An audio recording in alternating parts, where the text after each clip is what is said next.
Hi, everybody. Hi, Danielle. How are you, my quarantine cutie? How are you, my Corona sweetie? Oh, Lordy. Oh, Lord. A lot of mercy, a lot of mercy. Yes. I will say you are coming to me as I see you in my Zoom with a wet head, and you are dyeing your hair, which I'm impressed in this quarantine madness that you are finding ways to keep the beauty alive.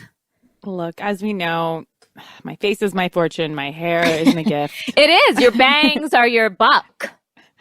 And your pubes are your downfall. Professionalism.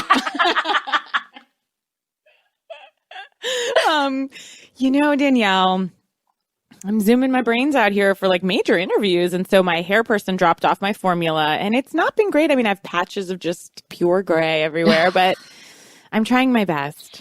I have David highlights. cut my bangs, but they're still too long. Like, I don't understand it. Well, it's better to be too long than too short with a bang situation. I do believe that. So I think he erred on the right side of history for this Small one. blessings. Small blessings. I had a thought the other day, which I'm not proud of, which was found myself looking Could you get a pedicure through the mail slot? No, that's your thought. Could I get Botox through my keyhole? Just lift a toe out there. I know I've mentioned this before, but they're genuine ongoing thoughts. Go on.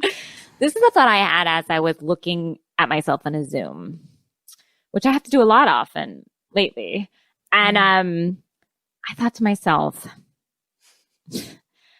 I don't think my daughter finds me attractive. I mean, she said as much. She did, but I don't really think she feels that in her but higher I self, think she's in always her soul. kind of. I walk in a room and she just looks so disappointed in me visually. I think she thinks I'm great as a mom, and I think she knows that I am taking you in. She's taking me in. It's always disappointing to her. She's always. I cannot imagine that, Danielle. You're so beautiful, and as I was saying, your you. hair is looking just beachy and blonde. Well, I did do some sort of oil that I got for maybe a birthday 10 years ago. I found it at the back of my cupboard desperately, and I put it in my hair. So maybe that's what you're looking at. But yeah, I'm just like all of a sudden like scrambling for beauty. Like I've never been, I like the newest thing, but I'm not really like, oh God, I just want to get pretty. You know what I mean? Like, but something about this quarantine, maybe because I'm looking at myself so much more than I've ever had to, because it's only, me and my husband and my daughter, and they're my mirrors, and it's not great right now. I'll be your mirror. Yes. Thank you. And so you look beautiful. I know. I feel the same. It's like I have this feeling of, I don't know what it is, but I'm doing my skincare regimen so much more.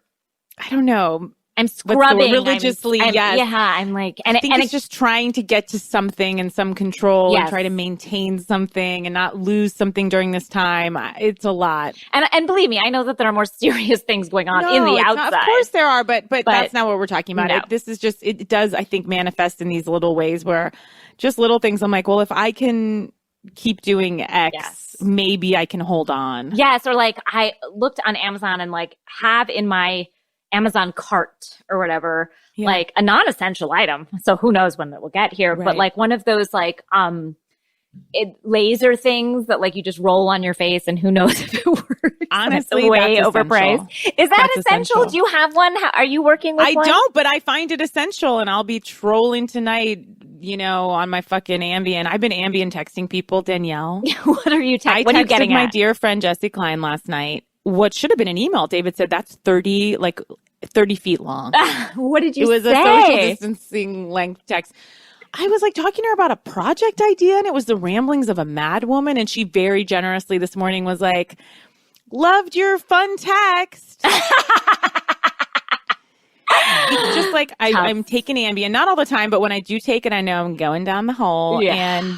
And as a friend once said about Ambien, you love it, but you love to fight it. You love the time when you're taking it before you go to bed. Do you remember what you have done? Because I have definitely had emails come to me that someone has had to apologize for the next morning and saying, I was on Ambien. I didn't realize I did that. I don't know if that's true or not. I've never gotten an Ambien apology, and I'd like some amends made to me, please. We have. No, I do remember, but I'm always, the one thing I'm grateful for in this time is normally when I take Ambien, it's when I've flown to New York, like for an overnight trip, and I'm coming right back to work. And so I am thankful I don't have a mini bar to rustle through and eat every single thing of. I've woken up with wrappers all over me, eating things like a salami stick, like things I've never eaten in my life. Like 17 things of M&Ms, like 20 Cliff Bars, 27 caramel popcorn. It's just dark. It does feel it. That's why it's good dark to sort of before the dawn, Danielle. Yes, it is good to be on a plane and out of like reach of like a text or a food situation. You can't really order.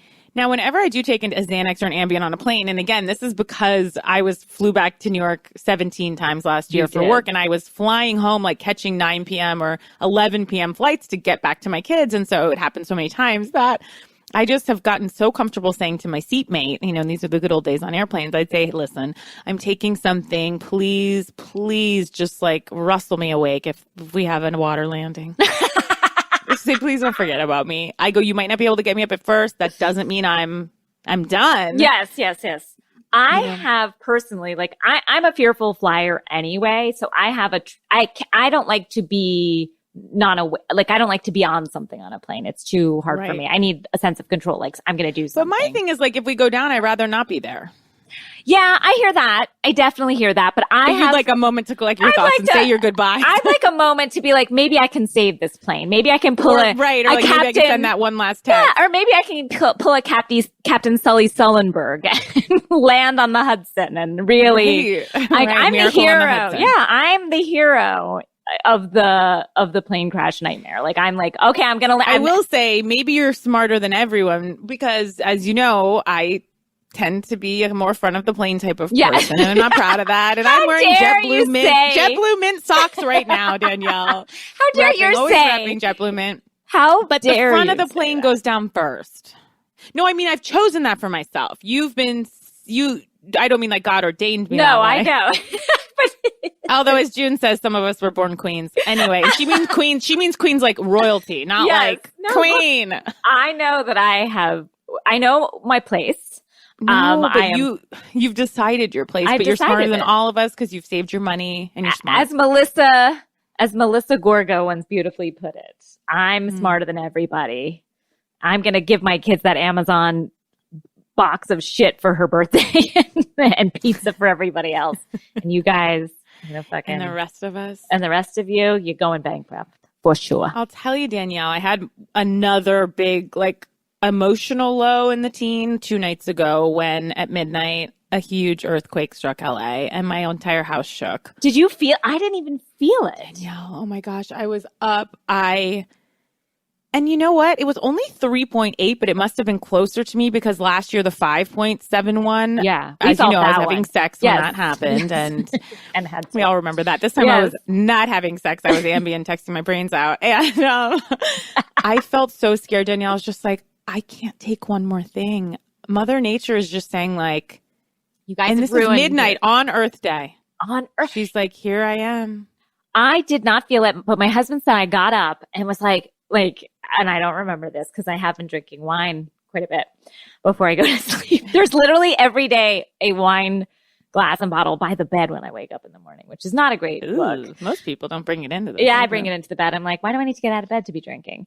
And but my husband said I got up, I guess kind of like drunk, and went, turn off the TV. I have no memory of any of this. Oh my God, I love it. I thought it was Turn off the TV. He said that I grumpily blamed him in some strange way, which I don't no memory of, which I only have to thank my Edna Valley Chardonnay for that. Edna Valley. Well, I texted June and Cool Up because I'd actually just been doing a Zoom with them that night. And I'm like, did you guys feel that? They're like, absolutely, yes. And then June writes back, and I wish I won't bore you to pull it up, but she said, I think this means there'll probably another big, even bigger one coming soon on its heels. and then just doesn't respond anymore that night. And I'm like, and she trots right off to bed. That is so Jude and I relationship where she will deposit her fears and anger on me, and then I enact them to the world. I was up, my heart was racing. Finally, I woke up my husband. I'm like having a panic attack. He said, everybody knows that then they de-escalate after. That it's just aftershocks. Yes. And I went to bed, but not before texting June and Kulap, hey guys, hope you guys are good. Because this was like 3 hours later. No, hope I don't wake you guys, but just know if in the morning, if there's another earthquake and you don't hear from David and I, please assume we would have written back we're good or just something or even an emoji. Could you please, if you don't hear from us, come jump the fence and get the kids. XOXO. And then I write, but I hope you guys will be okay too in that event. No! Do you know what I do before I get on a plane sometimes, or like Matt and I are together on a plane? I always text my girlfriend, Erica, like, you get Sydney! Like, if anything happens to us, like, every single time. It's so, like, I just need to, like, it's a control thing. You're like, yes. Well, you know, I have all these emails I've written to my kids. I've already talked about this, I think. no, I don't think so. Well, I have 2 email accounts for them where I just send photos. Yes. It's just easier for me, you know, in letters and just out of sheer terror. It's like my own, what was that movie with Michael Keaton? Remember that? Mr. Mom? Beetlejuice? Yeah. Was it Michael Keaton? No, it was called him. My Life. Yes. My yes, Life. It was. It was like Nicole Kidman and Michael Keaton. Yes, where he knew he was going to pass. And so he started like a diary for his kids. So I, just because my mom passed, you know, I'm like, oh, this is inevitable, which it is. But here's things I want to tell you. And so frantically about 3 times a year, Amanda will get emails, and my friend Patricia, just because I feel I can really trust them with this, and no offense. No offense. That gets so strange. And my brother, I'm like, hey guys, what's up? If I die, just for quick reminder, you know, their Gmail accounts, and please keep your eye on Gmail as a company. It might go down. And so in that event, I'm going to need you to forward them to whatever new email, and that's fine, whatever platform you guys want to use. And then I'm like, but listen, also, if you could just print this all out and make a nice book for me for the kids, just what I have. And if that feels like too much for you to do, I'm sure my assistant will still be on for the next 2 weeks. You're going to pay her throughout your demise? That's so nice of you. Well, just for 2 weeks. 2 I feel weeks. like she would at least maybe help David wrap up my affairs. And it's like, I even upon my death, you get 2 weeks notice. Right. Like that's fair. That's fair. Yeah, that's fair. Furlough. Oh, Danielle. No, when I die. Am I allowed to do the podcast? No. Oh. Okay. Let me think.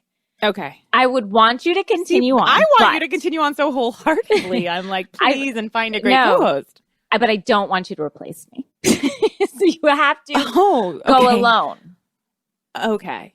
I have to feel. Could I have like a rotating guest host? I think, but you should leave a spot of, you know, leave a chair for you. Yeah, leave a chair. Pour one out. Leave a diet orange soda for you. This is dark. Please leave a diet I'm glad to know this. Yes, I'm very small. Well, I've always said, and I've said this to a lot of our friends, and I'll tell you this very quickly before we bring our guest on. I don't think I've told you this. I said this once, and I don't know how you will take this. I really don't. Okay. Because it involves a lot having to happen to get us here. Okay. And some not great stuff is going to have to happen to get us here. Okay. So you're going to be reeling from what's going to happen. But then I've said once to June, I'm like, she said, would you want David to ever get remarried? And I'm like, honestly, the only person I could really see him with is already married with a kid, and that's Danielle. And then she goes, well, what if something happens to you and Matt? I go, are we together? Like, we're something terrible? No. And I'm sorry to say, but in that terrible event that I am gone, and so your husband, I want you to know I'll be happy for that to occur. I feel like you'd be a great mom to my kids. I'm happy to mother your kids, but I don't think David and I should marry. I think we can be good friends. All I'm saying, Danielle, is keep your mind open. And maybe Matt and I will be together in heaven. Look, I have said to Matt many times, please marry again. I need you to marry again. If I pass, and he gets very upset when I say this, but I say, yeah, it's very upsetting. If I pass, you need to marry again. And he goes, if I pass, I don't want you to marry again. And I'm right there with Matt. You are the only person I will allow, and I don't want to put that pressure on you. No, and I appreciate that. I told David, like, if you feel you're being haunted, like you and your new girlfriend, you are. That's me. That's you. You know, that's me. I will haunt you, and I will haunt her, and I'll be watching when you have sex. I always say that. So don't try to get too Too much fun. Danielle, we have a guest, and I hope that didn't weird you out, Danielle, what I No, just said. I'm not. And I don't want any of those things to happen. No, and I don't either. But you know what? If I have to, I will take it on. I'll find a way to deal and be there for your husband. And Matt and I will watch down from please, you. Matt will not be happy. Matt does not want this to happen. Just so you know. I know. He would. I'll deal with that up there. Okay. I'll deal with it on my end. Can you just handle it from your end? I don't want to be this upset. Oh my God, dark. Guys, we have to try to find some humor in utter darkness. Yes. The opposite of utter darkness is here as our guest. This man, I love this man. He is maybe one of the funniest human beings. He makes me laugh in person, and his Instagram, he's truly hilarious. He's a poet as well. We've had him on before. Oh, he's a bard poet, and he, we've really gotten to know each other, and I feel like his hot, fresh takes that come at me, as we go forth in this world of housewives are always the most, like, how do you say that word? Oh God, I'm really going to embarrass myself. Prescient, or like, yes, prescient. Prescient. Yes. He knows what's happening. He knows what's going to happen. He's like Alison Dubois, I can tell you when your husband's going to die. And I love that about me. Such a great quote. So without further ado, please welcome to the podcast, the poet laureate of Jersey City, New Jersey, Greg Bennett. Oh my goodness. Hi guys. It's so exciting Greg. to be here on the pod. So exciting having you here. I mean, you started out, we sort of met you from afar, and you've become such a good friend to us and a friend of the pod. I know. It's crazy. I was your first live guest. I don't know. You if were. that, of course that we remember. I was at that LA show for the first one. Like I've been around since the start. That was feels like 100 years ago. Everything that didn't happen like a month ago feels 100 years ago. I agree. Every day is a million years long. And how are you holding up through all of this? I see, Greg, you're staying at a very beautiful location where you're sheltering at Ramona's home, it seems. I am on this Zoom call. I am sheltering in place in the Hamptons in Ramona's backyard. Yes, so it's beautiful. And I see tiki torches strewn about, thank God, yes, that they're in the background. Broke them all in half. Yes. We broke them in millions of pieces, and they're strewn about because they are the worst ever. Worst decoration ever, according to Leah. According to Leah. Life according to Leah is really quite a life. But sorry, Greg, I interrupted you saying how you're doing in the quarantine. Well, I mean, we're all doing as good as we can be, right? Like we're all stuck inside. I still have a job, thank God. My fiance has his job, so we're just living in a one-bedroom apartment every day. We cook a lot. Actually, I eat like once a day. That's like, it? I don't know. I just drink coffee Greg, all day and work. I've been eating way less too. I don't know if it's the stress, and I'm a stress eater, like where I normally eat a ton, but I don't know why I haven't been eating as many meals. I'm starving all the time. I'm starving all the time. And all I think about all day is what I'm going to eat next. It's not great. Oh, wow. No, I'm eating and I run outside because it's the only time I can leave my apartment. So I've been running 5 miles a day because there's just nothing else to do. So wow, quarantine is... I'm leaning into quarantine. You really are. You really are. I'm trying. Wow. I'm glad you're healthy and safe, as I hope all of our listeners are. How are the Manzos? Do you mind me asking? How are they holding up during the quarantine? So the Manzos are good. Actually, Caroline's father just passed away earlier this week. Oh. So that's I'm sad. Sorry to hear that. Sad. Yeah, but they're doing well. Everybody's good. We talk to them pretty often. So, and we go there a lot. So we're missing them. But I don't know if you heard this. You probably didn't. But when Danielle and I were on Watch What Happens Live, we asked Andy which of the former housewives he misses the most. And he name-checked Caroline. He always says her name. He really, nice. He loves her. He said Sheree and Caroline. Two and someone else from New York early days. I'm trying to remember. It was someone else pretty random. Oh, no. It was from OC Lori Peterson. Yes, that's right. Ooh, that would be a good one. It's funny. I almost put Cut Fitness as my Zoom background because that's another place I knew nobody would be. How dare you? How dare you? How dare you? How dare you? I'm worried about Tamara and her real estate license right now. Look, nobody's business is doing great right now. It's not a great time to get in the real estate field. We all know that. Vicky seems to be doing okay, though. Vicky? Wait, I hosted this thing for Cameo with it was a Q&A with the Love is Blind people. And the housewives were after me and I had to introduce them. And I was really proud of myself. I introduced Vicky as friend of Vicky Gumbelson before I signed on. Did she just kill Cameo? I don't know. It was all done virtually. I don't know if she heard it from wherever she was in the halls of the internet somewhere. I don't know, but that's a tough I was intro. Proud of myself for that. Tough intro. Wow, Greg, you really served her up. Speaking of OC, we have to discuss what Kelly Dodd said this week. This tough stuff. Bitch. She's some. I never really say they're bitches. We've called them so many things, and I'm not saying that we haven't said things, but she's a bitch. She's a privileged piece of shit. She said, if you haven't heard, she said that she thinks Corona is God's way of thinning the herd. I mean, and then and essentially it's not that big a deal. And she's like, it's simple. If you want to go out. And if you're ill or you've got a condition, stay home. It's that simple. She's heartless. Well, she's dating the Fox News guy, right? Yes, we've met his child. She seemed lovely. His daughter was lovely. She was great. She's fantastic. She was really rolling with it. Yeah. Well, I mean, I guess it doesn't really surprise me now that she's dating this guy and all of a sudden parroting some pretty controversial talking points and then she, of course, in true Kelly Dodd fashion, she then tries to backtrack and she's like, I mean, and then it's always worse. So she's like, I just mean I guess that's what God's thinking. I'm not God. It's like, what? She's like, I thought I was, correct, but Kelly. Now I've been told I'm not. It was so strange. It was just like, what? She's like, I mean, I'm sorry if I offended anyone, but it was just like, oh my. And then did anyone see? Someone sent me a footage of her that reporter that she was dating is in New York, doing some story, and she's just running around in the background. Oh, that's the best. On air, and she marshmallow mans her way in the background. Oh, it's like when Michael Lohan was just wandering past the Atlanta woman. Oh, and then he kept calling him Mr. Lindsay Lohan. That was the best. It just was so joyful. Oh my God. Oh, what an idiot. And then we also heard some bad news today. Some sad news. Which is that Potomac is not coming out until, what did they say? The summer? Deep summer. God, I was really looking forward to this season.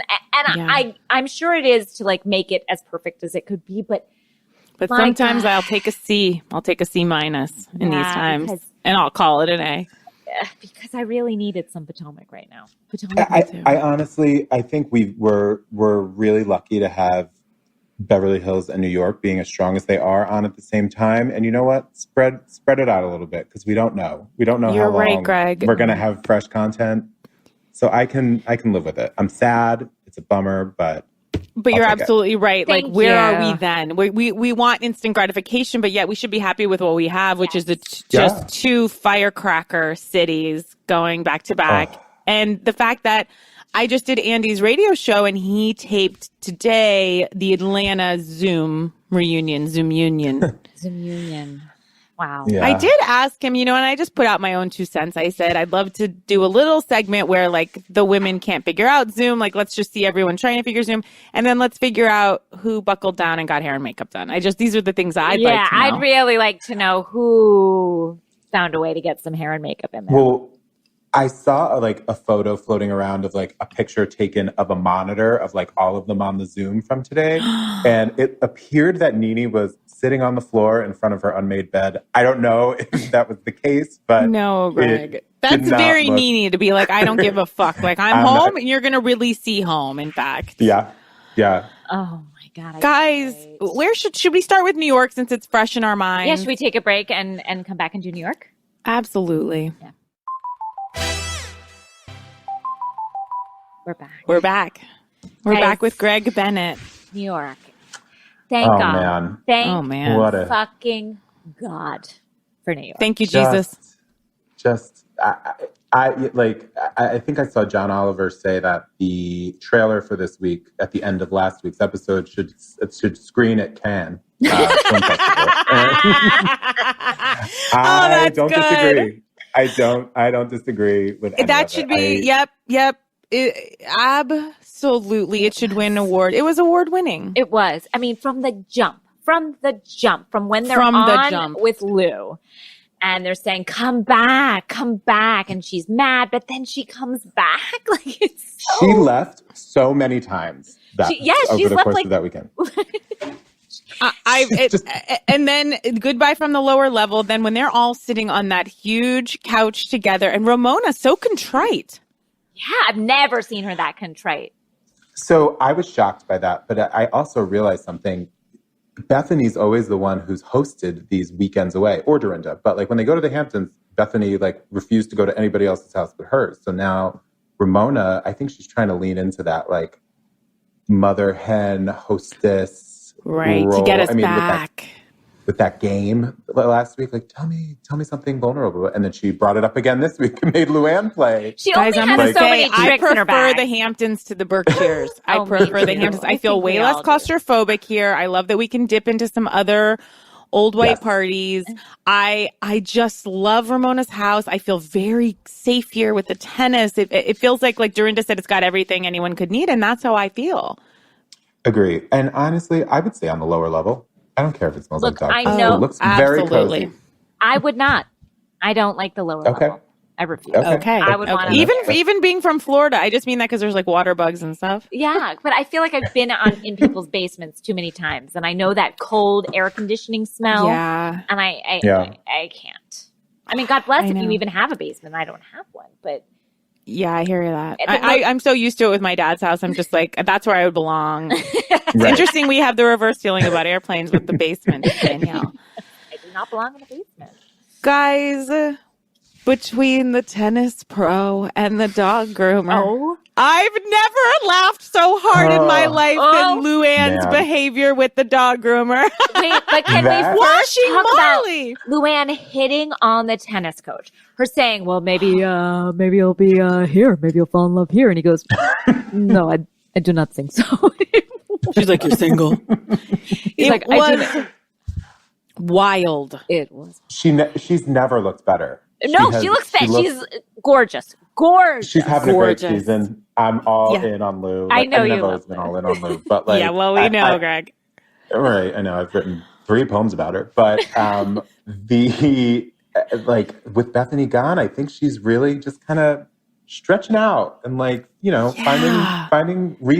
her place. But she goes from man to, I never saw a dip. Like when I'm rejected, it takes me a beat or two to get my footing again. She's like, that hurt. She's just like, that hurt. And then it's just like, and then she points the laser somewhere else. Like she never goes down. It just goes out. Never. Ramona was right. Lou might be a bigger flirt than Ramona, although I don't know. They are tied. She was full on spitting game at that. Just watching the way her eyes would narrow at those men, and she would kind of flick her head up a little bit. She was putting it right out there. I don't want to question anyone's sexuality, but is there a chance the groomers or homosexuals? So I have a note, and my note is that he looks like a real estate agent on Fire Island, the deep V, the capped highlights. That was a pull through cap highlight job. Aww. Man, and he was attractive, but I wasn't quite sure where he stood.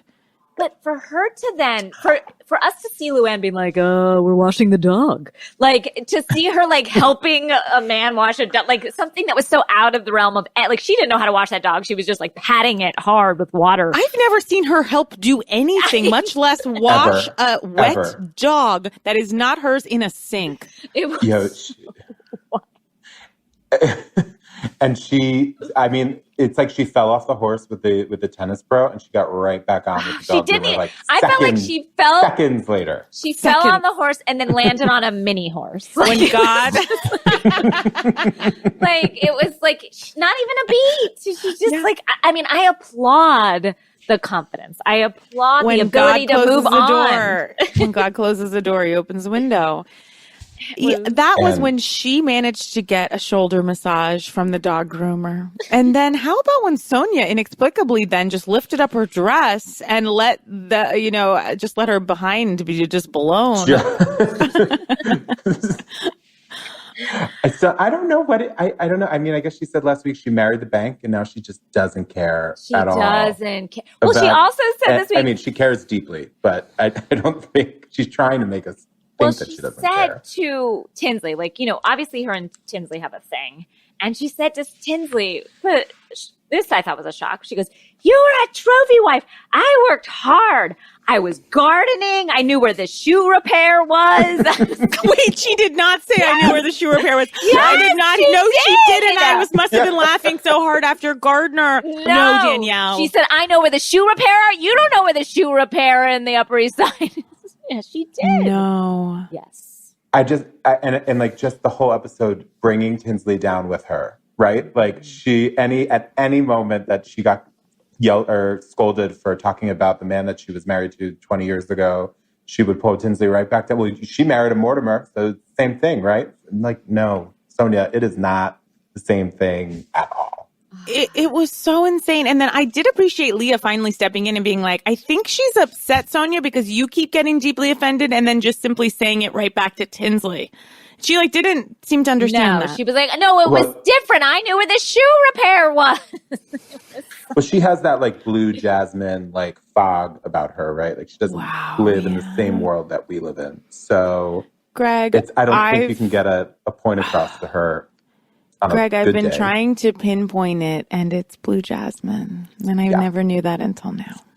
It's tough. But she is true. Blue jasmine. Now, also we had this moment where Lou, again, I love her so much. They're on the tennis court and she makes some joke, and I wish I'd written it down, but then she makes a joke and then she goes, that was funny. Like her laughing at her own, calling out, laughing and then saying that was funny about her own joke really gave me a thrill. It really made me laugh what Dorinda said, that Ramona's hiring is stuck in the 80s. Just her method of hiring people and the way she comports herself. I mean, I gotta say, there's an alchemy that's happening with this group that is unrivaled. And I feel we've said that before, but actually when they flashed back to Bethany in the bed, I felt like a drain, like a energy drop. These women are fucking soaring. And Leah is the perfect bridge between Tinsley, who's kind of a younger Jen, to the other women. Leah, I love Leah. Me too. And this week we got to see Leah's drunken side. Drunken, naked. We saw a lot of Leah. Yeah, we saw a lot. We saw all of her. We saw all of her. We saw Sonja. We saw all of Sonja. Of course, Tinsley's in a bra and full panty. But I appreciate it. She took the bra off, though. She did? I can't remember. Yeah, she got wild. Oh, they were like, what would Dale think? Poor Dale. Dale having a heart attack. Poor Dale. Guys, I feel we've gone over quickly a moment, though, which was when Leah and Sonja were still yelling at each other. Sonja's in the bathroom wiping her puss on the toilet, wiping her puss, screaming, I am Sonja Morgan! Crying and screaming while on the toilet. Leah comes and comforts her, kneeling in between her toilet legs. And then Sonja stands up, still screaming in her face, not one hand washed, and then Leah goes in for a kiss. Look, these are the moments. These are the moments. She put her hands all over Leah's face. With her toilet hands. We're really noticing things like this now. I think this is a pre-corona world, and now we're very aware of toilet hands. I don't think we would ever get that. Sorry. Remember when Ramona took Leah into the bathroom, and then Ramona was like, or no, Dorinda. When Dorinda took Leah into the bathroom, and she's like, I thought I'd seen it all, and she has wings on her, tattooed wings on the side of her vagina. I didn't know what she was talking about, so I thought she was talking about her actual vagina, and that her vagina lips looked like wings, and I was like, what's happened? I was literally So I saw the wings and I thought they were embroidered on panties. I didn't realize she didn't have panties on. So upon further inspection, I was like, oh, wow, that's why she's saying that so many times, because it's tattooed on her body. But I love that we all came away with different I mean, I knew it was happening right away, but no kidding. But it was so amazing for it to have been Dorinda who was knocking her tattoos to then be, it seemed face to vagina face with it. Lips to lips. Yes, in the bathroom with it. I really did laugh. I feel like Dorinda can't help but be won over by Leah, and she doesn't like it. No. She did not want to like her to start. But she's very likable. She's very likable. And she also, damn it if she's not likable. Damn it if she's not. She's a sleeper hit. Oh, but that we were on to. We had our finger on the pulse with this Leah. The minute she came out. I love her glasses. I love seeing her glasses in the drink. I love the way she cleaned the kitchen. I love the way she didn't come clean about the tiki torches. Yes. I love when she was simply throwing lit fire around a woman's home with no regard, naked. Yes. What a woman. Men. Loved it all. Well, it was like two different TV shows happening, right? Like it was Jersey Shore in the backyard, and it was like, well, this isn't a TV show, but First Wives Club in the kitchen. Yes, like agreed. They were all trying to have these they keep trying to circle back to these like really heavy conversations. Like I don't know what's going on at the winery last week when Ramona was like, tell us something vulnerable about yourself. Like they're really pushing for these like heartfelt moments, and I think Leah and Tinsley are just not letting it happen, and I appreciate that. And they are getting Sonja on their team. And it's so right. It's so right. When she sauntered into that backyard in that flowy sundress and was like, I am seeing double and feeling single. And she just took it off. That was literally, I can't believe I forgot about that. Thank you, Bert. Feeling double. Seeing double, feeling single. And then it comes out that she was with John McEnroe and used to wear a T-shirt. She's like, hey, live a little, John. She's like, the woman is a legend. John McEnroe. I was like, wait, what? Man. She's a living legend, and attention must be paid. I think she cemented herself at the top. She's the top. She can never be fired. She can never go. Never. We can. What would we do? No, can we talk about a moment? Yeah, well, that's another story. Can we talk about the moment where Lou wasn't drinking and Dorinda was trying to get her to drink and then literally said, we miss the old Lou. Meaning the one who was drinking. And then puts a frosé up to her mouth and is like, very last second, like that has alcohol in it. She goes, I almost got her. Like, that's one of the most fucked up things I've ever seen. So disgusting. Because I think in her heart, Dorinda knows she's an alcoholic. Dorinda is an alcoholic, and she does not want to go into the darkness alone. Yeah, I don't think Dorinda's going to have a good season at all. I think this is finally her comeuppance, and I think it's all gonna come out on her. And this is Dorinda's bad season. Here it is. This is the darkness. That's okay. That's okay. We have followed these women into the dark. We have followed them into the dark, and we will see them on the other side. That's okay. I gotta say, guys, I prefer Leah to Carol immensely. Oh, for sure. She's more fun. Yeah. She's more fun. Carol never played along at the beginning, and then at first I think we're all intrigued of like, oh, this like chic woman, but then she never really played along, and then she just like became very unlikable and like played along too much. Yeah. Yeah, Carol lost her way at the end there on her way to her last good summer. Is that, oh my God, is this her last good summer? It's unfortunately, it's already passed, Greg. Passed, sorry. But that would be horrible if this were her last good summer. She had all these big plans. Squander it inside. She's stuck inside on Lee's couch. How dare you? Can we talk about the fact that Ramona went to a party while she was throwing her own party? I expected nothing less. The minute in the first scene of the episode when she's like, we've decided not to go to the party and we're all going to stay here. I was like, she's going to that fucking party with or without those people. But she did drop it pretty late in the game. She was like with her purse. She's like, I'm going out. What am I going to stay here with you guys? Like, it's our house. Yes. And Sonja following her around looking like the girl from The Ring, like soaking wet hair. And she was like, I'm not going to break bread with you in the morning if you go to this party. I knew she had a new bra. I'm not going to break bread with you in the morning. And then in the morning, we see Sonja brushing the dog's hair with Dorinda's hairbrush because she thought it was her own. It's one of the funniest things I ever saw that exchange. She goes, Sonja, that's my brush. Sonja goes, oh, sorry. She's like, I always do this. I do this at home. It's like that tracks more than anything that has ever tracked. Yes. Oh my God, that was like That was like my dear friend Patricia listens to the podcast. Maybe I told this really quick. I lived with her. She generously put me up, and I like to take baths, so she would sit in there with me on the. Have I told you this? No, I don't I'm remember 100. it. If you have. It's just a shock. So she would sit on the toilet and talk to me in this cute New York apartment she had, and I'd been staying there for about a month when this happened, and reflexively, like without thinking, because this was my routine. I'm sorry to have to say this. I did I'm in the bath, and I did a bridge up with one arm.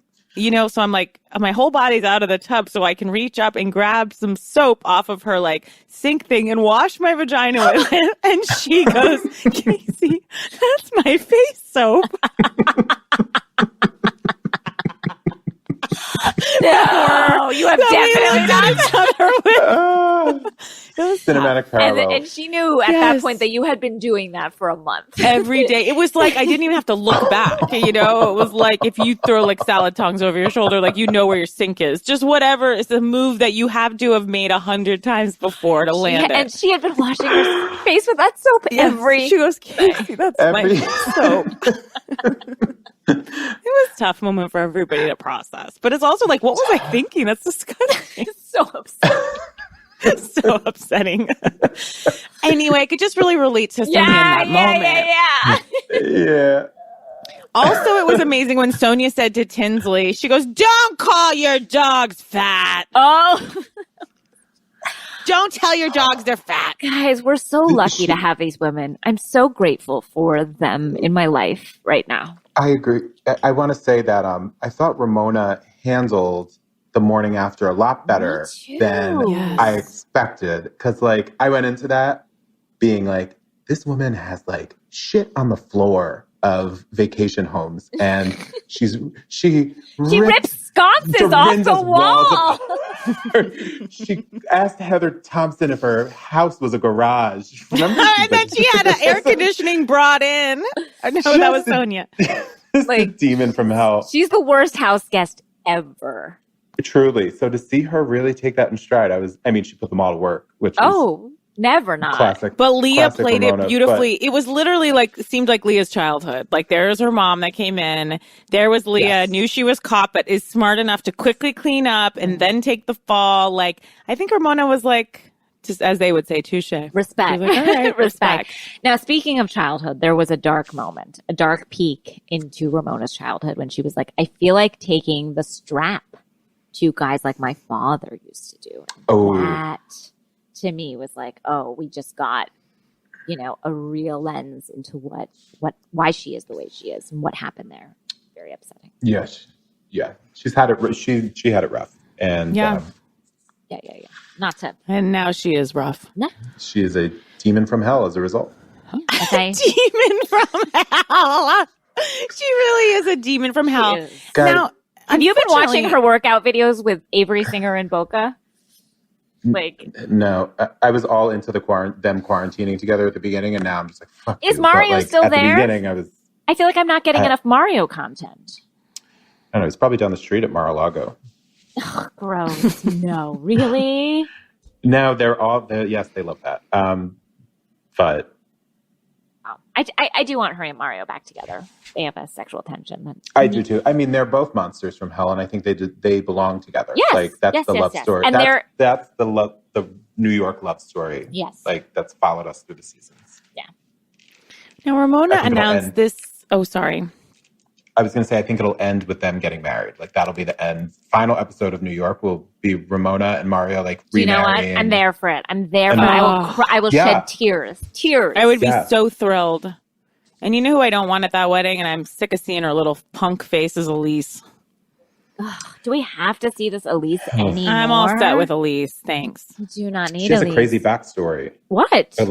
Go ahead. She abused her maid or something, and there was a protest. She fired her maid years ago when she lived on Park Avenue. I read this, and then it's true. Fired her, and then there was it's absolutely true. There was a protest outside her Park Avenue apartment because of how she treated her maid, and fired her after 20 years or something. Yeah. What? A protest? That means it was so bad. Yeah. I knew Elise was a dark little demon, just like Ramona. Oh yeah, all of Ramona's. She's got a terrible. real bad presence to me, at least. It's a dark vibe. Anyone that is friends with Ramona is a bad person. If you are Ramona's friends and not just because you're on a TV show, you're a bad person. But how about the nice guy that comes over to the party and then is treated so terribly? When Sonja was like, Leah was like, he's a nice guy, and she's like, why would you be into him? She doesn't like anyone, but she likes this guy to his face. The sad look on his face when he goes, I think I'm gonna go. That man is a monster as well. I could tell just by the way his shirt was open. Ramona also barely knew who he was, right? I mean, she said she texted her entire phone book trying to get people to come over, and he was the only one around. So, and how bad is it got to be that people don't want to be on this show? Like, people don't want to be on TV. That's how much they don't want to be there. They're passing up that opportunity. Yeah. Well, I mean, I guess they all planned to go to that birthday party. Do you think they would have filmed at the birthday party? I bet if they all wanted to go. Oh, that would have been awesome. It's okay. We got what we needed. Let's be grateful for what we had, which was great. Yeah, and that's really a lesson for this entire thing. Let's be grateful for what we had. Let's stay in and be grateful for what we get. Exactly. Amen. Shall we take a break and come back with Atlanta, Beverly Hills, and Vanderpump?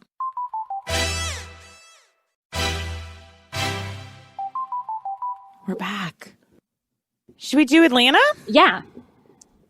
Now, this was the season finale. This was. Now, has it been a great Atlanta season? No. It hasn't been. You know what? What? No. It was. It started off strong. Yes. It started off strong. I was all in at the beginning. Me too. Back half has been a slog. The Mark Daly stuff. Well, that was just rough. The back half. I will say Greece. I had fun in Greece. I had a good time in Greece. I did too. I was glad we went on that trip. Yeah, I enjoyed myself. I had more fun. It's the last trip I went on was to Greece with those women. Because I had fun at the Lindsay Lohan Beach Club. I had fun, with playing the three-legged race. Yes, all that stuff. That was fun. I had a good time at the Marlowe's hair event where Kenya came in with the marching band. Like we had some guys. Yep. The trip to Toronto was incredible. That was like a fever dream. Yes, and I didn't think we were all going to enjoy it because we wanted a real trip. But but we all had a great time in Toronto. And yet then it just kind of dropped down into some serious stuff, like between Candy and Todd and between Portia. And the Hot Dog King, it just got a little, and Marlowe's kids, it just felt like darkness kind of took over a little bit. It got heavy a little. Yeah. Yeah, and there's the Nene of it all, right? And the Ava's such a snooze. So Eva, so such a snooze. I don't know why. I know, but she's such a snooze, and I don't remember her pronunciation, and I think that's on her. Yeah, Eva. It's Eva. It's she was Eva the diva. You should make me remember your name, even if you have a rhyme and I still can't remember it. That's on you. And the fact that we're still dealing with Todd and Mama Joyce, what? He's such a dum-dum. I'm sorry, but he knows where he stands with Mama Joyce. That is the relationship. So to ignore her, he's just reignited. Make Candy's life easier, Todd. That's always what I want to say. Yeah, it's you're yelling at her because she's working too much. She's funding your businesses, and then you're going to yell at her mom the day of her baby shower? No. I'm just yeah. I always. What do you make of Todd, Greg? Well, Todd was a PA on the show, right? Or an accountant on the show or something. He worked for the production. Yes, company. That's right. And it's important to remember that. Thank you. You're right. So I always assumed he was kind of level-headed because any of the crew members that I ever worked with, when I was on New Jersey, they were all nice and normal people, right? They were just there making a TV show. It was their job. So I was oh, good for her. She found a nice guy who knows how to count money. He's an accountant. Good for him. Good for her. But I think he's counting her money all right. Oh, yeah. And I think I thought he was a good guy. Forget where you came from. I thought he is a good guy. Just this year, he kind of I don't know. I turned on him a little bit. Me too. Can I ask a question about the crew? Greg, here's a question about the crew. Are they having fun, or do they like certain women more than others? Or are they just kind of I'm clocking in, this is a job, or are they invested? Where's the crew's heads at? So I'll tell you that our crew also did New York Scary Island. Ooh. And wow, what a crew. What a group of heroes. Right. Truly. So I would because I was a fan, the Manzo boys didn't watch Housewives, so they didn't care. But I would always be what are they like? Like, do you because we would hang out with our crew members after it was over. Like, they would stay at our apartment. We would drink and play games. And it was fun. I love that. Wow. Because Like, you're so nice. I bet that's not happening with New York Housewives. No. Well, they said, like, as soon as they were done on New York, they did not want to be anywhere near them. They would pack up and get the fuck out of there, like, as fast as they could. I bet they're like sprinting to the van. Yeah. Wow. Yeah. I mean, Ramona didn't know anybody's name. They said not. she didn't know this. Oh, her one, like, every family or every housewife gets a field producer. It's like assigned to them for the season.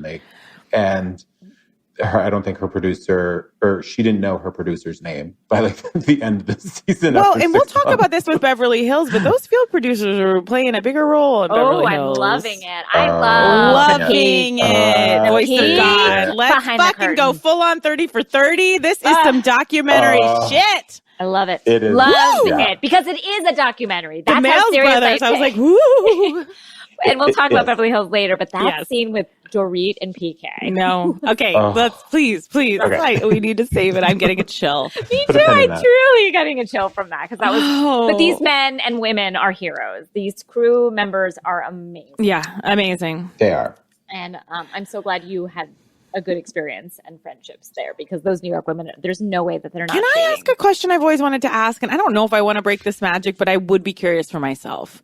You know, like when the women come back from a big trip and they've got news, it does appear, because I don't think some of these husbands are good enough actors to handle this, that they're just, do they say you have to wait to tell your husband what happened until you're on camera? I don't think, because it seems like it'll be like a day later and they're like, Bubba, let me tell you what happened. Yeah, I don't think they wait. I think truly what it is like think of like a Joe Giudice. Like if Teresa came home from a trip and was like, babe, do you want to hear what happened? Like, do you think he would say yes? Like, I don't think he would even listen to her. So wait, it's like he had to be paid to listen. Yes, I don't think that they care. Like maybe they have been told. I just don't think they're listening. And I think it is news to them when they find out. Right.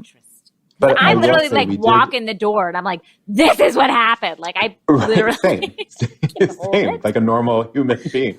Right. I will say though, we did film, and I know you guys talk about packing scenes a lot. Oh, I love a packing. We filmed a packing scene after a trip once.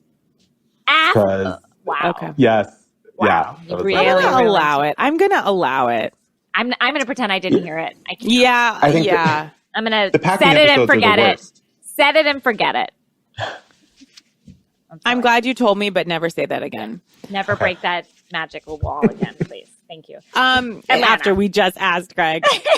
We get mad when you answer there a wasn't question. that much. You know, Candy's baby shower, I loved, I thought she brought great awareness to surrogacy. I thought that was beautiful.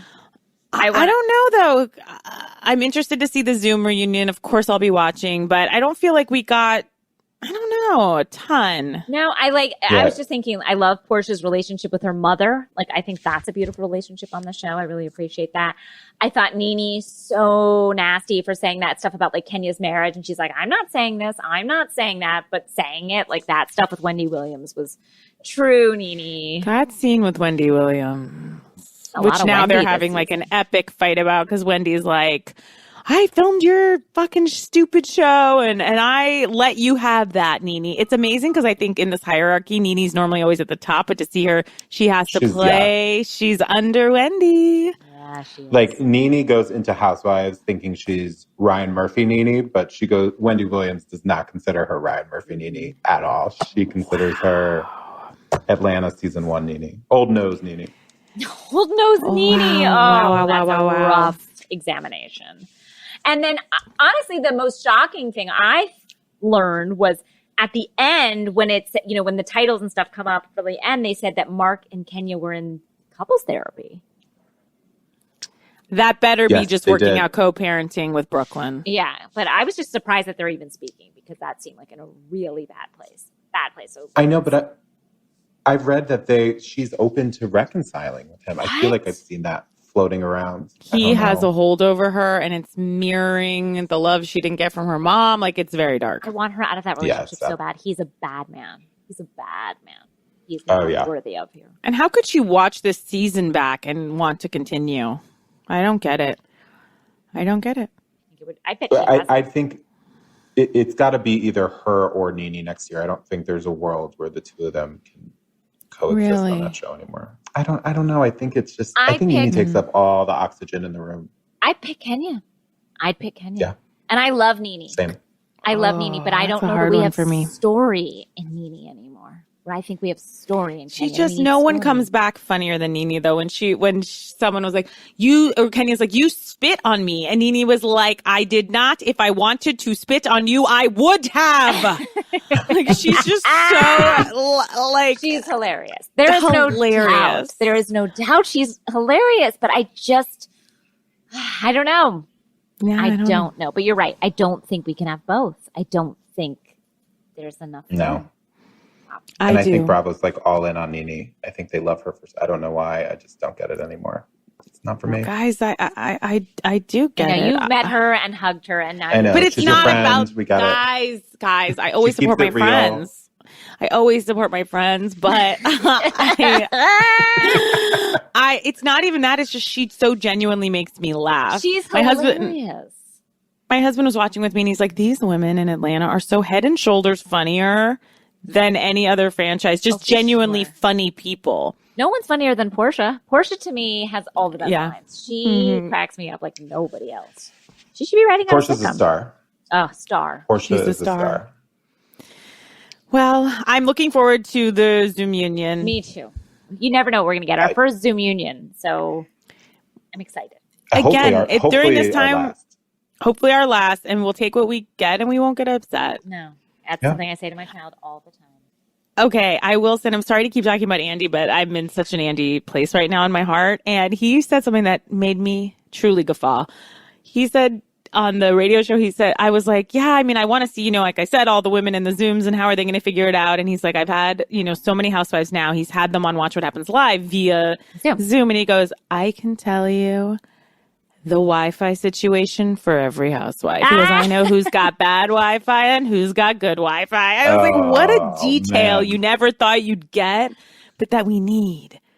I love him to rank bad Wi-Fi. No, she doesn't have Wi-Fi. She's on dial-up. She's on like a cricket burner phone. I will say that I had bad Wi-Fi when I was doing Watch What Happens Live with Andy. I do not blame myself though. Remember when it like conked out, like right at the beginning? Well, it was like pixelated. I don't know what happened. I live in the hills, guys, and it's okay. Look, I'm in Studio City. Let's blame Studio City. Studio City's got a bad connection. That's what it is. Should we talk? Moving on. Beverly Hills. Let's do it. Guys, Beverly Hills. Wow. So I thought we were in trouble, right? I thought there's no way there's going to be 2 good episodes in a row. Like they put that little last 2 minutes there at the end of the first episode to keep us like hooked, and it was going to be a slow burn, but because you didn't think we had anything for a little bit. I thought it was going to be like a couple weeks before it really started to kick up when they brought all the old so-and-sos back into the mix. But it's like Parks and Rec. Like, how all the townspeople come in and out of the different episodes of those shows? Yes. That's what all the old Beverly Hills housewives are like coming in and out. Town folk. They all at like the city hall meeting and almost kind. Yeah, Brandy Glanville's like, I got something to say. It's like Beauty and the Beast. No, well, sure. Eric, she's like going through the town. Little minions are like Beauty and the Beast, like all the servants who do her hair, her glam squad and stuff. Oh, they're like that turned into like teapots. They're all Angela Lansbury is Mickey or Mikey. The candelabra. Mikey Minion is the candelabra, definitely. Oh, for sure.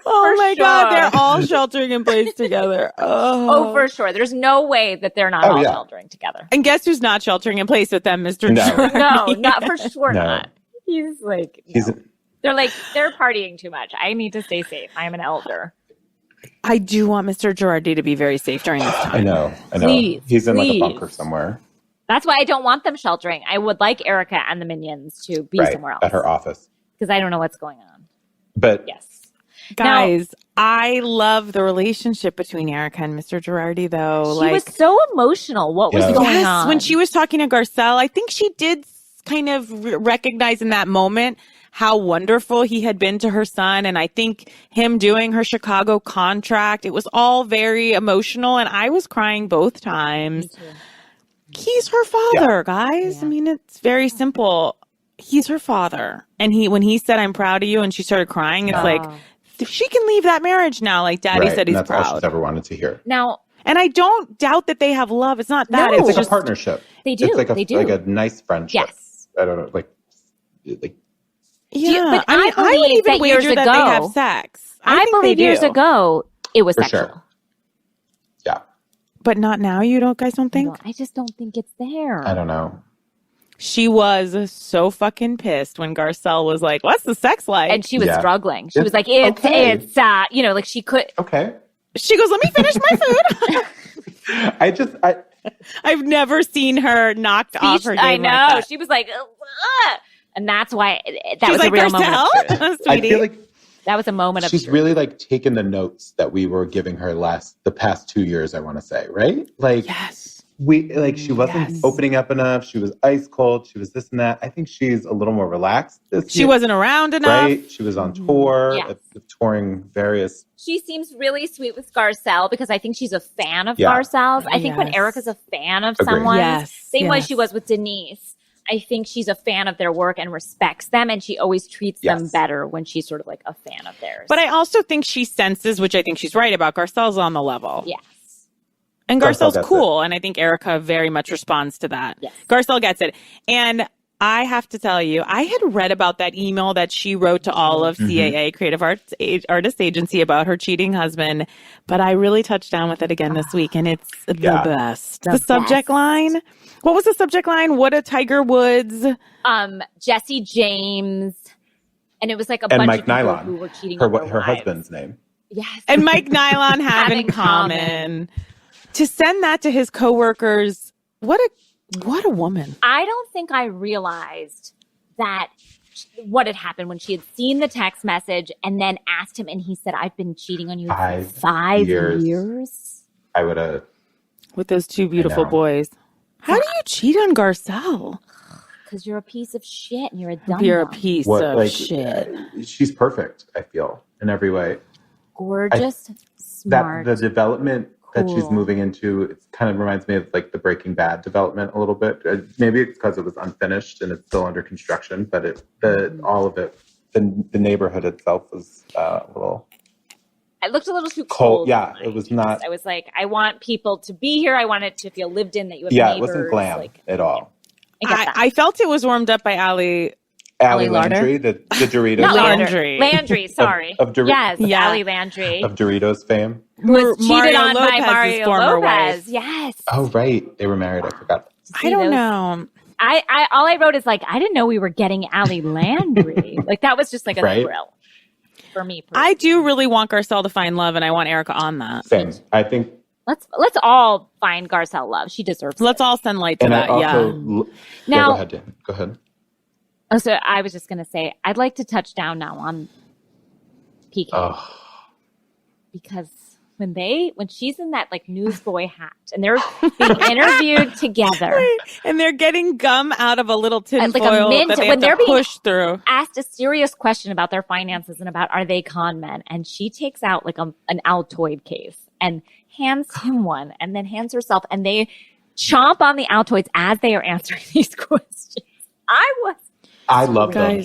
I was screaming. I love them. I could not with them for the longest time that I've turned a corner on both of them. Me too. And I love them. I want them together always. I want them to be interviewed always. I was saying this earlier to my fiance, but their house, the modern farmhouse, looks like all of the Valley Village starter homes that the Vanderpump Rules kids just bought, like stuck together. Literally. yeah. Like a Megazord version. 5 of them. I love it. I love that is so true.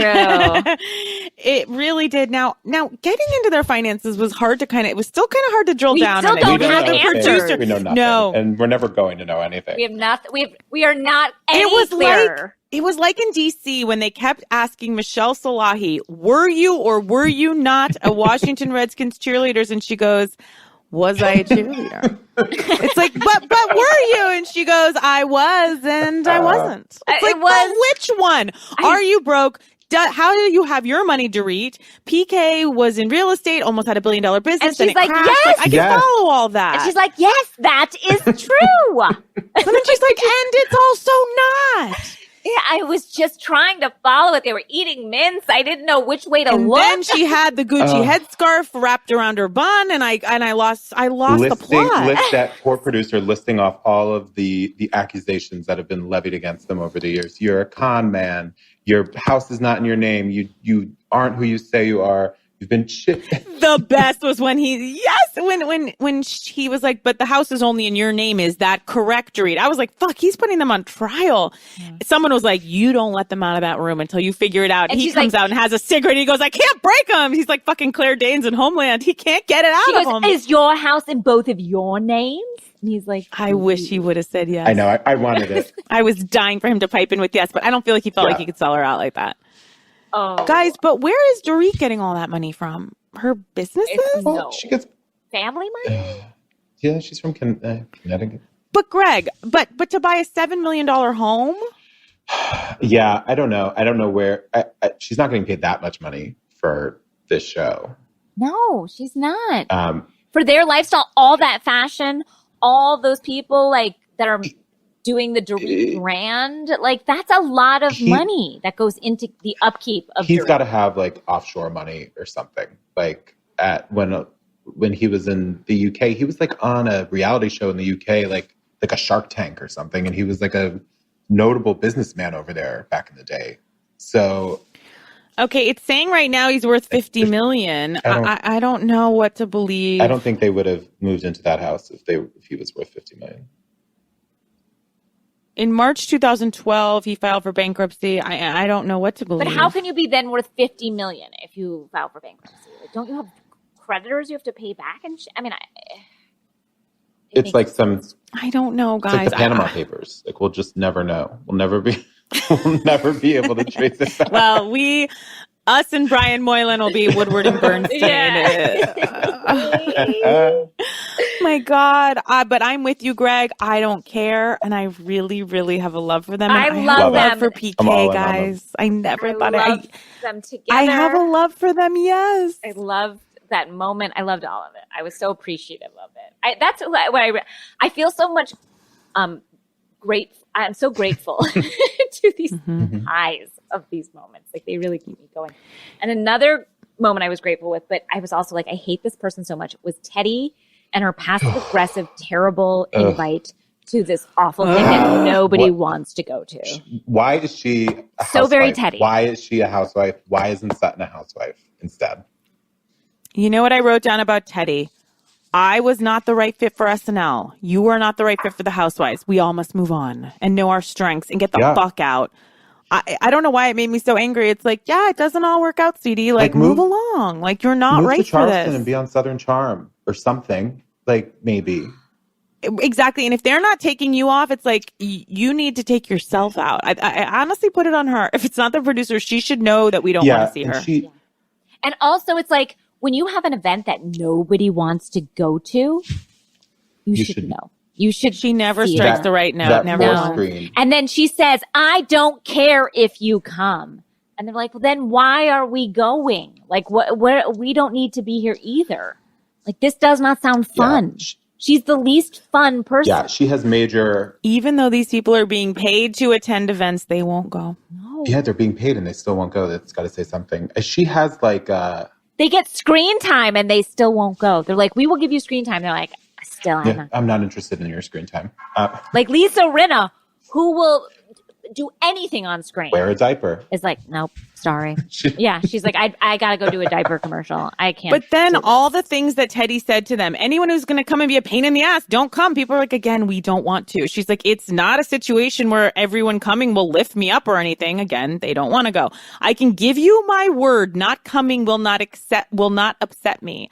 I mean, I'm just like, well, bitch, I kind of agreed with Sutton and all of them. Like, then why are we going? We coming? You're the worst. And we know it won't be fun. So if you're not even going to appreciate that we're there and you're almost angrily talking to us, fuck off. Yeah, fuck off, Teddy. I mean, she's got like, she's got narc energy. I'm directing a lot of ire at her. She's got what? Narc yes. energy. Like she told on everybody in school. right? Somebody cut her in line or looked at her paper. Or like, she raised her hand and did the right thing and told them, like, that's who she is. And so... And she's so misguided because in the upcoming scenes when they're at this dinner party with Kyle and she starts hysterically crying, which I don't like seeing someone cry. It made me feel sad just because I do. But when she was like, I'm trying, you guys always tell me I'm not chill and I'm trying to be chill. I was like, get out of here, lady. Well, oh, God. She's tedious. I have to surface this reminder that I'd like to bring up every now and then, but she's also younger than Jax. She's younger than Jax? Yeah. What do you mean? Her age is less. She's been alive less years than Jax Taylor. How do you mean? Okay, wait. But how do you mean? How old is she? 2 years younger than Jax, I think. Is she my age? No. Wow. And Jax is 100. Jax is great. Jax is an elder. Now, I mean, she's so annoying. Can we talk about... Okay, I just put her into Google to look up her age, and this is a tough article that comes up first. Teddy Mellencamp Aroyev reveals why she has fake teeth. How brave. She's brave. Oh. So brave, because Daddy bought them for me. Oh. Okay, guys, then she tweeted about the episode. Here's the thing. This retreat was about my business, which has been mocked endlessly. I'm saying I do not care if the women come because I would rather they don't if they're not interested in seriously partaking. End of story. But with this group, it is never. Emoji of head and hands. She's even on her Twitter. Tweets are so boring. She's the worst. What are you doing? And she's a little too comfortable. Like, she's only been around for this is her third season. Like, she doesn't get to. She's never given us any story. No, thank you. I'm out on Teddy. Sutton and the mayor of West Hollywood. Guys. Sutton and the mayor. That's my new sitcom coming in the fall. Sutton and the mayor. I was stunned. I was cringing. I had to fast forward. Then I was like, okay, no, you can watch this. Worst is happening in the world. Let's go back. I love her. I think she is the best. I think she's the best addition that we've had in a while. And I know we're talking about Denise too, but like, really, she just, I don't know. There's something weird. She's like I know she has kids, but she reminds me of like a childless aunt who's eccentric and rich and doesn't know what to do with her money or herself. Her bangs. No, her bangs. She wears couture, but like she looks like an Easter egg when she wears it. Like, it's just not. There's something not right, but it's all right for me. Yeah. It did make me laugh when Eric was like, yeah, it may be couture, but it still looks bad. I gotta disagree with you a bit, Greg. Okay, I hate that's Sutton. Fine. I'm glad she's here, but I'm glad she's here. I don't know where I'm in the middle. I don't know. I could land in a few different places with Sutton. I find her a little bit annoying, but intriguing. So we'll see where I land with her. I need more information. She gives me a tingle. I don't know what it is, but I'm coming your way as you say it. You know, for her to say to the West Hollywood mayor, I mean, it was endless fun. We can't even describe it. You have to watch it. But her going, the parking tickets in West Hollywood are very strict. He's like, and then she's like, we're going to talk about permits later. What's happening? He goes, yeah. Let's just let me introduce you. Did you catch when he asked his assistant those horrible her name? bags? He's like, "Who am I introducing again?" Did you see that? Yes. Beautiful. And when Erica was like, "He's the West Hollywood mayor. It's not Barack." She was excited. They hate her so much. She went back. Yes. No, I Do you guys think? She's their age, but she appears like 100 years older to me than them. Yes, she does. She is Teddy's mother. Well, you said it, Danielle. She belongs in New York. Yes. In that cast. Did I say that? Yeah, you did. She's miscast. Oh, maybe that. I can't remember what I say from week to week. I feel like. Oh, Danny. I feel like Danny said that. Danny loves Sutton too. You know so what? Danny and I are on the same page. Yes. No, he did. Look, guys, you're free to love who you want. This is, free-ish country. Yeah, he said it last week, and I think it was him that said it. Though I'll take credit for it. Happy to. And he agrees with you, Greg? I texted him immediately last night when she did that thing with the mayor, and he's all in. Okay. I love her. Look, it was one of the greatest scenes I've ever seen, so I'm listening. Kyle's bangs continue to be a misstep. I think continue to be. You know how in Sex and the city was like the fifth girl. Kyle's bangs are the fifth cast member here. Yeah, the fifth cast member of the Beverly Hills, and it's not a welcome addition. Though I still put them above Teddy. 100% rather see at Teddy's seat just Kyle's bangs resting on a plate. Much rather. Guys, why couldn't happily rather that? It's and someone feeds them with a fork because I would much rather take workout lessons from Kyle's bangs and be accountable to those bangs. Instead of Teddy on her stupid retreat. I will text those bangs every day and tell them what and I ate. And those bangs will get another bump because they've already got a bump it in the back and a bump in the front, just like Teddy. Again, happy to hang out with those bangs more than I am happy to hang out with Teddy. Why couldn't you wear a wig? We're so mean. We've asked the same things. You can do anything with hair now. It's magic. I will say wigs on set are like $3,000. They probably were just like, we're not going to pay for that. But not even a wig, some bangs. And this is the Halloween movies. This is not some independent, feature. Right. And when these women act, they pay to act. Yeah. I feel like people are like, we'll give you nothing, but we know you're rich. The end. Can get some fucking bangs. She didn't have to cut them. I think it was a decision and she's blaming it on the movie. I wonder, do you guys think that Lisa Vanderpump is like furious watching these? Because she's watching. She says she isn't. But yes. You think did you she's hear watching? A blood she is watching scream with Ken. from the top of the mountain at Villa Rosa last week after that first? There's no way that she's like, she was probably like, there's ringing through the valley. She's probably so pissed they're doing her dirty, like even though she's leading their other show. No. They don't care. I'd like to see what the numbers are this year and if they go up, which I think they will because everyone's really watching for this Denise thing, that will make Lisa so upset. But do you guys miss her? No, I don't. I forgot she was there. I'm going to say something. I think like Erica being more open in these 2 episodes is because she's not there. Because I think Erica was afraid to give her anything that she could then give to Radar Online and use against her. I really do. I think nobody wanted to do anything and they were all like paralyzed by her. You're absolutely right. And I think also Erica, now that you're saying that, it's making me think Erica's kind of stepping into Lisa's role as a more benevolent leader of just like that strong one, but it's like a fresher take on it. Mm-hmm. Like, I don't need to see Lisa Vanderpump playing softball with the Sir kids. We'll go into that. Like, what she's up to now is just she's got time on her hands. It's like they need to keep her off the call sheet. Shuffling around Villa Rosa, talking to all her animals. I used to asking for cheese balls. Like, it's a dark look. Should we get into Vanderpump? Should we? Anything else on Beverly Hills? I think this is a prelude to a kiss. Yeah. Last thing is Denise keeping but he's still got that big dick. I'm like, I cannot hear about this man's dick. It's a lot. Denise, it's like you can take the girl out of wherever she was from. You can take the girl out of Charlie Sheen.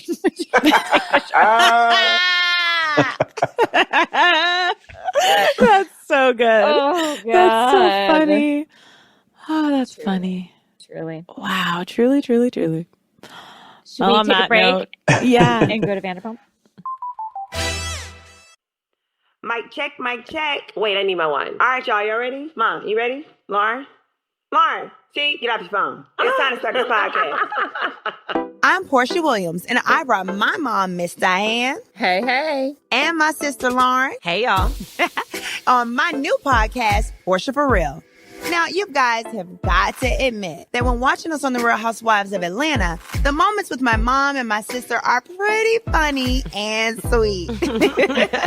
And those are the type of moments we're going to recreate in this podcast. And we're taking some of your calls, giving you, the listeners, some advice on whatever you got going on in your life. One thing for sure, 2 things for certain. If you listen to us, you'll be crying or laughing. Or both. Both, okay? Portia for Real is out now. Listen in Stitcher, Apple Podcasts, or wherever you get your podcasts. And we're back with Vanderpump. What a slog. What a slog. Sloggerooski. I can't. I don't care about the goddamn witches of WeHo. I don't care about... The only person I care about is Sheena Shea. Me too. Justice for Sheena, as Danny said. Justice for Sheena. When Dana, that whole thing, and look, Sheena makes bad decisions. I'll speak to this. I'll speak to this as someone who has lost a parent. Sheena was trying to fucking be nice. And there's a way to say, you know what? I just don't know if I'm kind of totally ready for a psychic, as I've said to well-meaning friends. I just don't know what they're going to say, and I'd rather not. Yeah. To fucking persecute her and make her feel terrible for at least trying to get you a gift and then being even more pissed the woman was there. It's like, yeah, bitch, we're filming. She's here. What do you think this is? Like, she's been getting her hair and makeup done in a pass van down at the mic'd and she's ready to jump out of this bush and talk to your dead mother. That was and she's crazy. Spoiler alert. Good for Sheena for trying to make some kind of compelling television here. Like, I don't want to watch you sit on your couch and cry. Like bring something to the table, Dana. Max.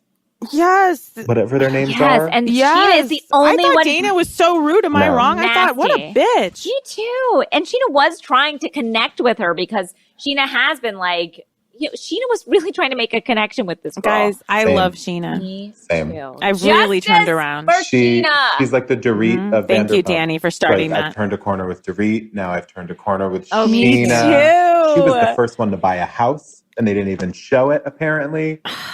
They didn't, because it was in goddamn, Marina Del Rey.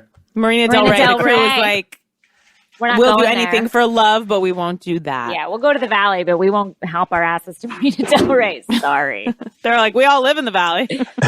No, thank you.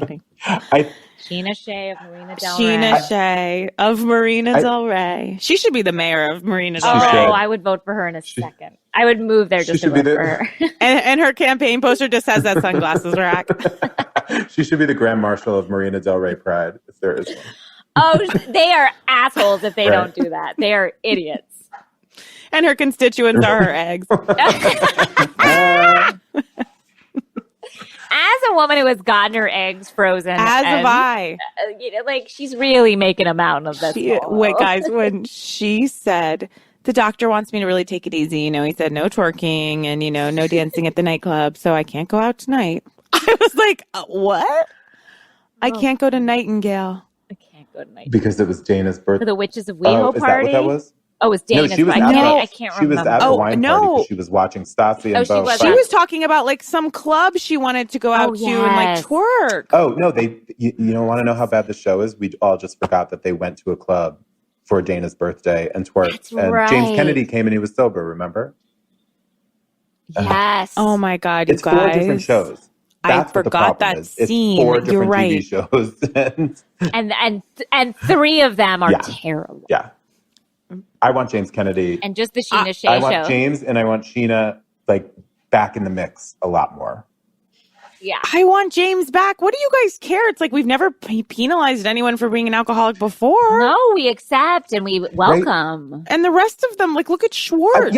Katie's, James body shames me, but Schwartz literally said, he finds you unsexy and unattractive, and he's your husband. So and repulsive, yeah. And he's the biggest alcoholic of everyone there. He's just it's so habitual. And guys, when he forgot the marriage license again, it did have me laughing. He's a real dum-dum. And he does when he not goes, want to so be married. The thing is, he goes, I can't find the other one, unfortunately. It did make me laugh. He doesn't want to be married to her. What a dummy. They've all got this energy. The original people remind me of the people you went to high school with who sell leggings on Facebook. The multi-level marketing people who sell Rodent and Fields and stuff. That is the energy that they all give me. And the new ones are hungry, but they're just not on the same show. So no. And they're not interesting enough. They don't pop like Dana and the other one and the other one and the other one, the one who never ate pasta. Now when Stassi said, oh yeah, that one. Oh my God. And when Stassi said that she was the Beyonce of this group and she wanted to lead Destiny's Child, I was like, how dare you say you're Beyonce? And yet you're not wrong in this very specific, narrow example. I just thought she was being really rude. Yes, but she's not wrong in this specific And you know what? She's not Beyonce. I feel bad for Dodie. But in this group. For Dodie. Yeah, I don't. I do. I hate Dodie, but I felt bad for her. It's like, you signed on to this business, so end it if you don't like it. But don't be rude. This is someone's livelihood. They're so mean. The way when they were sitting there and Stassi just had her back to Dodi. That's not while she was working. That was tough. So nasty. And it's like, it's hard to be the one that needs this more than the other two, but you can be gracious and at least like see it through. But Dodi is that friend that I would never do that to a friend. But they are trying to, she is toxic and they are trying to cut off. Absolutely. And it was tough when, when they flash back to Kristen, cheating on with Stassi's boyfriend. But you said you forgave her, so now it's coming up again. Like, you kind of have to like either get on with it or not. But it's like to punish her later. The best. It really killed me. And the camera wasn't on her face, but it didn't even need to be. When Stassi goes, what was the phrase she kept crying and saying over and over again? She was like, Bo, she said, like, I'm your priority, right? Yeah, like, I'm right, your Bo? ride or die. Or like, she said something like, is that right, Bo? What was that phrase she kept saying? It was like, right, Bo? Am I Bo? Am I your ride or die? I'm your ride or die. I'm your ride or die, right? That was it. I think so. And she just kept saying it like on a loop in Bo's face. Yes. Just a man imploding. And I don't care about their proposal at all. That was kind of like a fun romantic comedy-esque position he was in, but I don't care. You're right. And by the way, next week for him to be like, is that an urn? Oh, no, it's your ring. Oh, God. Oh. And then we're going to have to watch them get married next season. So get ready for that. Oh, I can't. I can't. Now it's probably called off, right? Wasn't it supposed to be the summer? In Italy, and it was called off, I believe. Well, I'm sure she'll find a way to reschedule and film it. So we have that to look forward to. Wow, Greg. I'm down on Pump but I'm out. Can I just say one more Sheena Shea quote that was beautiful and I forgot and I have it written down here? When Dana was like, "You've never had a parent die," she's like, "I have not lost a parent, but my mom has." So seriously, with tears in her eyes. Oh, I forgot about that part. Oh, I forgot. I had to go back because that was a quotable.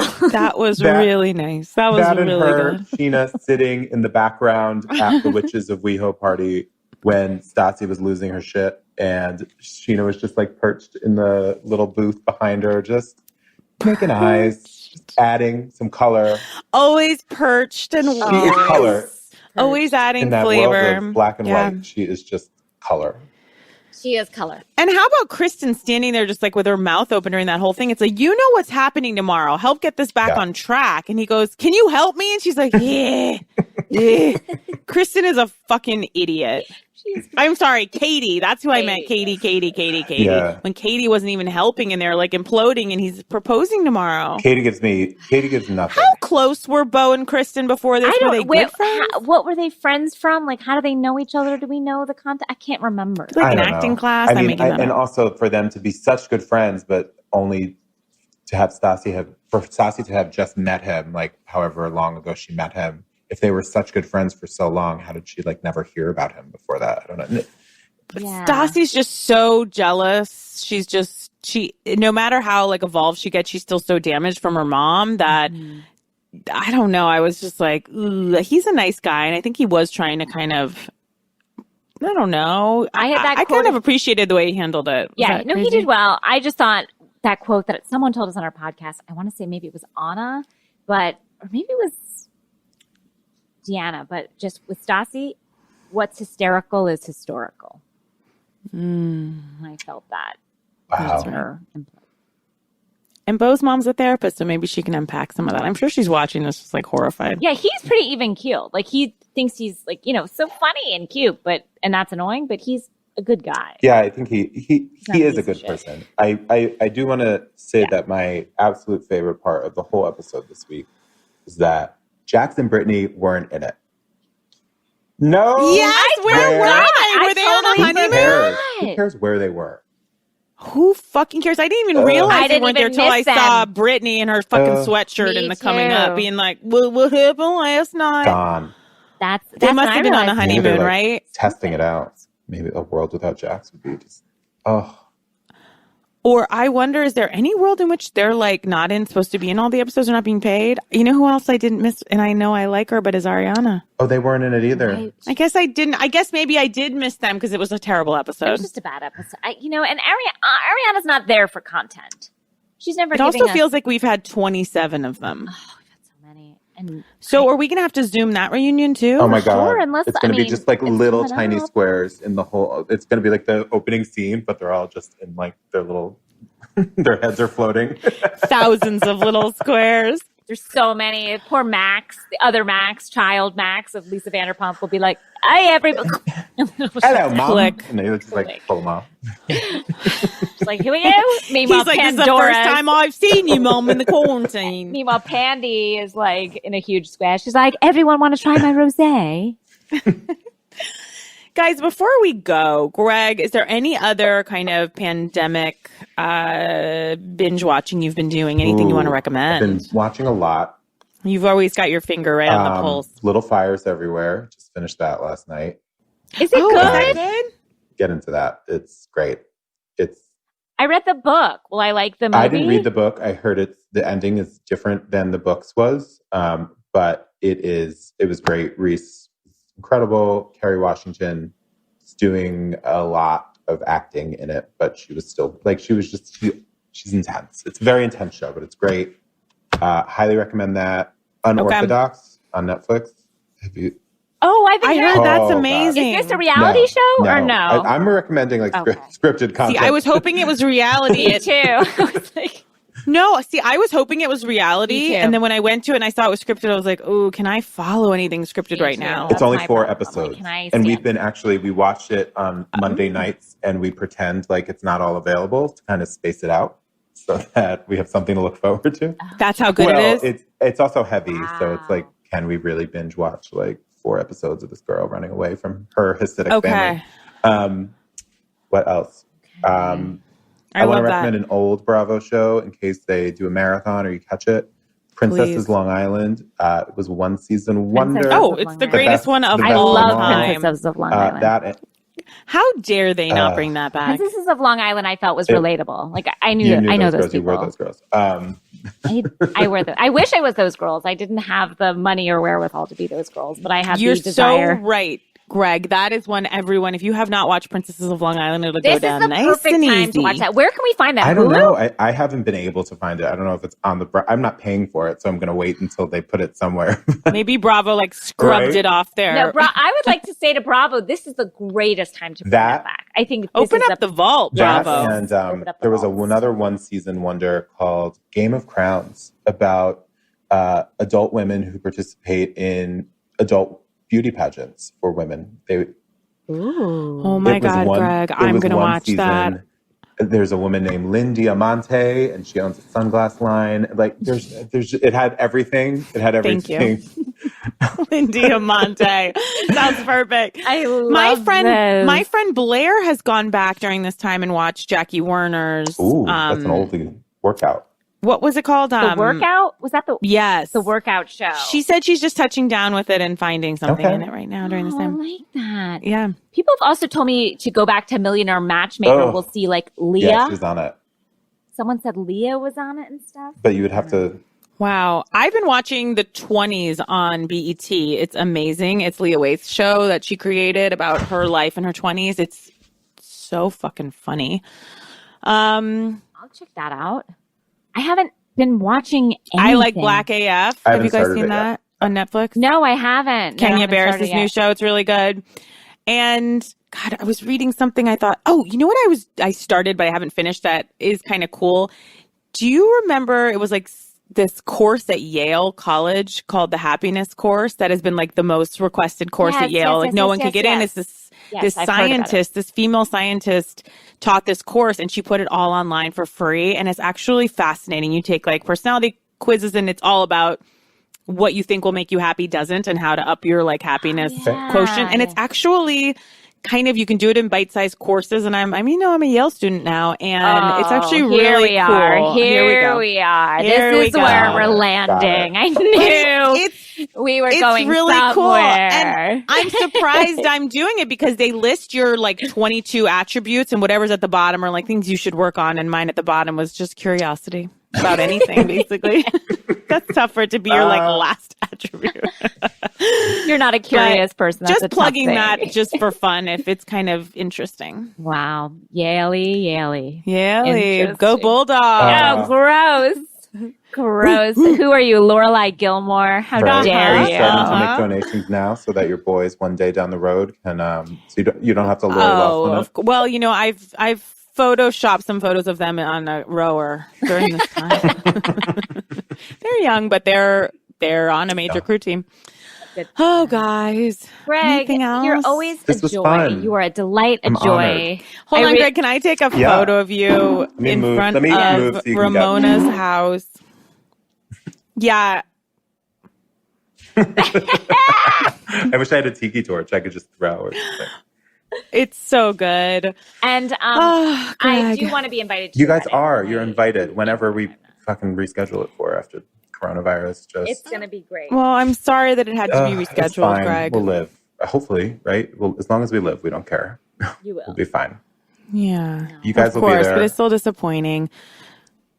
Well, marrying you know what? Last thing, really quick, I wanted to just not have everybody, but I think people might get something out of is a beautiful essay that Cecily Strong wrote for Vulture. I read it.